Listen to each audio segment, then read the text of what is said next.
በስተመጨረሻም እንግዲህ ብሌን ወላጅ እናቷ ማን እንደሆነች አውቃለች። ሳሚ በመጨረሻም እንግዲህ ታሪክ ሰርቷል። እንደምንም ብለው በኃይሉ ምንም እንኳን በቦዲጋርድ ቤቱ የተከበበ ቢሆንም ብሌን ግን በቀላሉ ከዛ ቤት አምልጣ እናቴን ዛሬ ማወቅ አለብኝ በማለት እንግዲህ ወደ ሳሚ በመሄድ ወላጅ እናቷን አግኝታለች። ሆኖም እንግዲህ ሳሚ በጉጉትና እንዲሁም ደግሞ ሰፍ ብሎ የእሷን ደስታ ለማየት እየጠበቀ በነበረበት ቅጽበት እንግዲህ እንደምንም አድርጋ አምልጣ ከዛ ቤት ልክ ቤተ ክርስቲያን ተሳልም የመጣው የሚል ነጠላ ለብሳ እንግዲህ በኃይሉንና ጋርዱን በቀላሉ ሸውዳ ወደ ሳሚ ልትሄድ ትችላለች። በሌላ በኩል አሁን ላይ በኃይሉ ቃል ከገኒ ቤት እንዳለች ማውቋል። እዛ ፊት እንግዲህ ጎረቤቷን ያዘዛን ነገር ነበረ። ታዲያ ያቸው ጎረቤት እንግዲህ አሁን ላይ ከገኒ ጋር ያላትን ቀረቤታ ሁሉን ነገር በማበላሸትና በማደፍረስ ከዛ ቤት እንድትመልሳ እንዳትመጣ ዳግም ወደዛ ቤት እንዳትርግ ተደርጋለች። ሆኖም እንግዲህ በኃይሉ ለፀሐይ የሰጣትን ስራ ሁሌ ተመልሶ ለቃል ሰጥቷታል። እዛ ቤት የሆነ ፋይል አለ። ምናልባትም ያ ፋይል እንግዲህ ህይወቴን መቀበቅ ውስጥ የሚከት ነው። እናም ፋይሉን እንዳለ ፈልገሽ ታመጭልኛለሽ፣ የፍቅር ጠግ የሚል ርዕስ ወይም ደግሞ አሮጌ ወረቀት የሆነ ነው። እናም እንግዲህ እነዛን ነገሮች ተግባራዊ በማድረግ ሁለቱንም ነገር ልታከናውኒ ይገባሻል በማለት እንግዲህ በደስታ አዟታል። ያንን ፋይል የማታመጭ ከሆነ ግን ህይወትሽ ልክ እንደ ሳሚ እንደሚሆንና ሳሚን እንደጎደውትም ያንቺን ዕጣ ፈንታ እንደሚደርስሽ እመኝበት በማለት እንግዲህ ያስፈራርቷታል።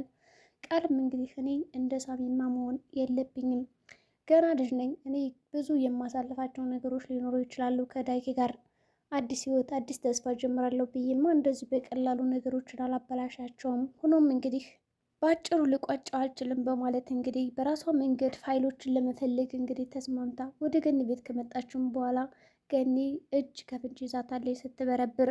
በሌላ በኩል አሁን ላይ ዳግም በጣም ልቡ ተሰብሮ ይገኛል። በእናቱና በቃል መካከል የተካሄደና እንዲሁም ደግሞ የተደበቀ ነገር እንዳለም ገብቶታል። በእርግጠኝነት እናንተ ሁለት ሰዎች እኔን የደበቃችሁ ነገር አለ፣ ግን ደግሞ በእናንተ ሁለታችሁ የተስማማችሁበት ነገር በማለት እንግዲህ ነግሯታል።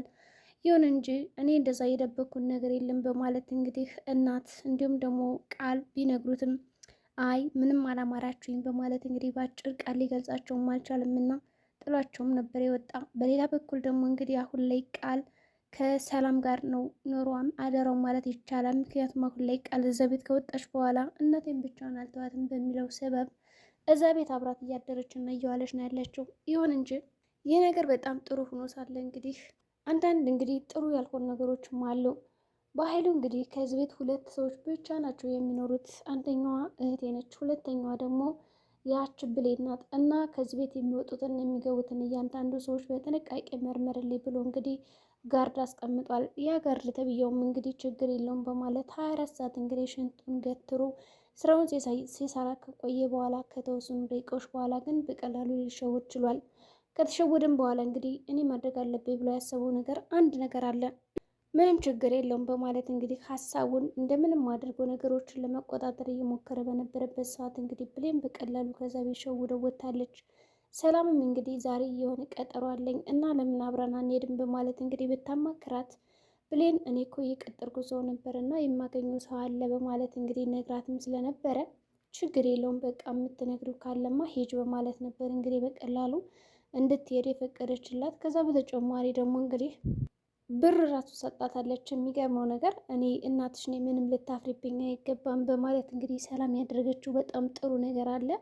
እሱም ብር ሰጣት ነው እንግዲህ እንድትወጣ ያደረገቻት። ያው ቀጠሯ በተለይ ደግሞ ከወንድ ጋር እንደሆነ ስታቀሷ የተረዳችበት መንገድ በፍቅር ምናምን ስለሆነ ገንዘብ ሰጣትና ትወጣለች። ከዛም እንግዲህ አራትዬ እንዳሰብሽው አይደለም ብላ ነገሮችን ለማስተካከል እንዲሁም ደግሞ ለማውራት ብትሞክርም ችግር የለውም እንደፈለገሽ እኔ በጣም አምንሻለሁ ማለት እንግዲህ ሰላም በሙሉ እምነት ሰጣት ሄዳለች ማለት ነው። ከሰጠቻትም በኋላ እንግዲህ እንደዛ ነጠላ ለብሳ ማውጣቷ በጣም አሪፍና አስደማሚ ነገር ነው።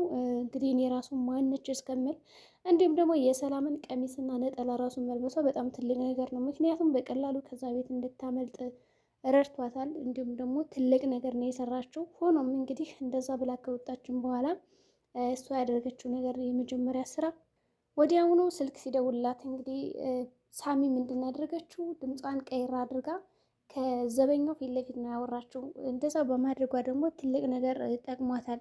ድምጿን ቀይራ አድርጋ በማውራቷ ብሌን እንዳልሆነች እና ትልቅ ሽማግሌ ሴትዮ እንደሆነች እንግዲህ ረድቶት ሌላ ሰው ናት ብሎ እንግዲህ በቀላሉ አልፏት እንዲሄድ አድርጋለች። እንግዲህ እሷን ፈጣሪዋን እያመሰገነችም ነበረ። ግን የሚያሳዝነው ነገር እንግዲህ በኃይሉን አልፌ ሄድኩ ስትል ማለት ዘበኛውን በኃይሉ ፊት ለፊት ይመጣባታል። ስለዚህ ከባህሉ እንዴት ነው የማመልጠው እያለች እንግዲህ ከራሷ ጋር ስትሟገትም ነበረ።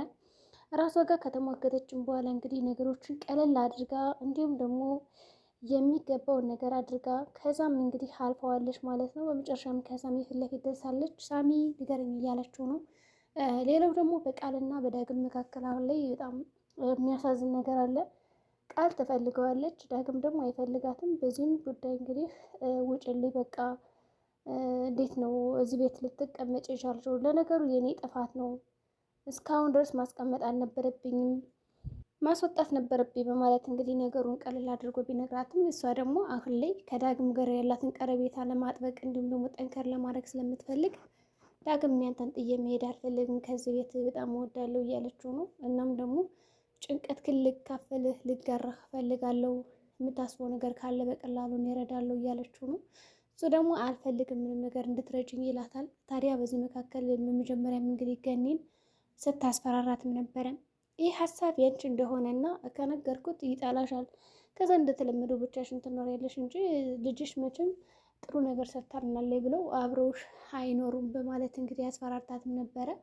ገኒም ይህን ነገር መናገር የለብሽም ብላታለች። በእርግጥ አሁን ሀሳቡ የእናቱ እንደሆነ ከነገረችው ቃል ምናልባት በእናቱ ሊያዝን ይችላል። ግን ደግሞ ቃል ለምን ይህን ነገር ትፈጽሚያለሽ ብሎ እንግዲህ ያው አይበሳጭባትም ብዬ አስባለሁ ያን ያክል።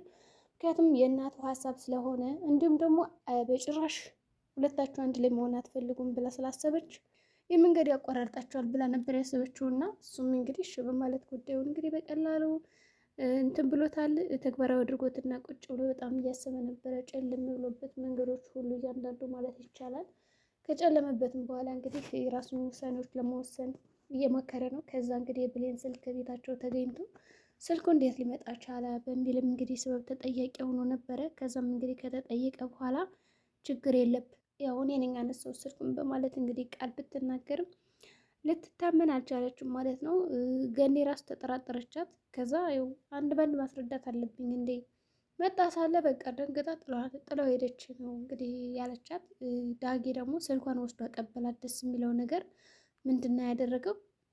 በቃ እንደ በቀደሙ ሄዶ አልተጨቃጭቃትም፣ ምንም ነገር አላላትም። ግን ደግሞ ሄዶ ይኸው ስልክሽን ባለፈው ረስተሽው ሄደሽ በማለት እንግዲህ ስልኳን ሰጠ። ከዛ ዝወር አለ። ምንም በቃ አላናገራትም ማለት ይቻላል ማለት ነው። እሷም እንግዲህ አመሰግናለሁ አላለች ምን አላለች። በቃ ዝም ብላ ነገሩን በኩያ ተመልክታ ነው የሸኘችው ማለት ነው። ግን እንደዛ ተናዷል ማለት ይቻላል። ሰው ተጎድቶ ነው ያለ።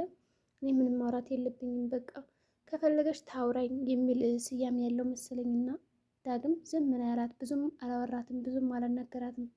ታዲያ በዚህ ቅጽበት እንግዲህ ከሳሚ ጋር ያላቸውን ቀረቤታ እንዲሁም ደግሞ ከሳሚ ጋር እንዲቀራረቡ መንገድ እየከፈተላት ነው ብዬ አስባለሁ። አሁን ላይ ከሳሚ ጋር ያላት ቀረቤታ ብሌን በጣም ጥሩ ነው። የሚገርማችሁ ማለት ነው እየተቀራረቡ ነው፣ ጓደኛሞች ሆነዋል። ሳሚ እንግዲህ እንደሚወዳት እንዲሁም ደግሞ ያው እንደሚያፈቅራትም ነግሯታል። እሷም እንግዲህ ችግር የለውም በማለት እንግዲህ ስትመልስለት ነበረ። እናም ሰፍ ብላ እየጠበቀችው ነው ያለች። እንግዲህ ነገሮችን በቀላሉ አብረው ለመሆን እንዲሁም ደግሞ የመጣውን ነገር ለመቀበል በጓደኝነትም ሆነ በምንም ነገር ለመቀበል እየተሞከረች እንዲሁም ደግሞ እየጠነከረች ነው ያለችው ማለት ነው። እንደምንም አድርጋ ብዙ ነገሮችን እያሳሰበችው ትገኛለች። እሱም እንደሚወዳት ተናግሯል እና በእሷ ራሱ ምሎላታል። እኔ ምንም ነገር ላላድርግ እያላንቺ በቃ ማለት ወደዛ ቤት እንዳይመጣ ሁላ ከመጣ በእርግጠኝነት አሁን እንዳትመጣ ባትለው ኑሮ ሳሚ ወደነ ቃል ወይም ደግሞ ወደነ ሰላም ቤት የሚመጣ ቢሆን ኑሮ ትልቅ ችግር ይከሰትበት ነበረ። አንደኛ ያ ጋርዱ እየተከታተላን ነው እሷን፣ ሁለተኛ እሱም ሊጎዳ ይችላል። ስለዚህ የሁለታቸውም ህይወት አደጋ ላይ ነበር የሚሆነው። ነገር ግን በብሌን መካከል ላትመጣ ብላ ቃል ስላስገባችው አልመጣም ማለት ነው። ከዛም እንግዲህ ሰፍ ብሎ እየጠበቃት እያለ ፊት ለፊቱ ትደርሳለች። የኔ ልጅ የነገሌ ቤት የት ነው ታውቃለህ ወይ የሚል ፈተና ነው እንግዲህ የተፈተነ። ከተፈተነም በኋላ እንግዲህ አላውቅም በማለት ነበር የመለሰው። ነገር ግን እሱ አላወቃትም ማለት ነው ብሌን እንደሆነች። ከዛ ኮርቼብሻለሁ ማለት እንግዲህ ይነግራታል። እሷም እንግዲህ አመሰግናለሁ፣ ይኸው እንኳን እነሱን አንተን ራሱ ሻወርኩ ማለት እንግዲህ ስታወራውም ነበረ። እንደምንም ብሎ እንግዲህ ደስ ብሎት ነበር። ከዛም እንግዲህ የመጣ ይምጣ በማለት እነግርሻለሁ ብሎ ሰፍ አድርጎ እየጠበቃን ነው። እናም እናትሽ ሰላም ናት የባይሉ እህት ይላታል። ሰው እና ይሄ ከሆነ እኮ በኃይሉ ታዲያ አጎቴ ነው። አጎቴ ለምንድን ነው ይሄን ያክል የሚያሳድደኝ? ምን ባጠፋ ነው? ምን ባደርገው ነው እህቱን እንደዚህ የሚበድላት? እኔስ ምን አድርጌው ነው?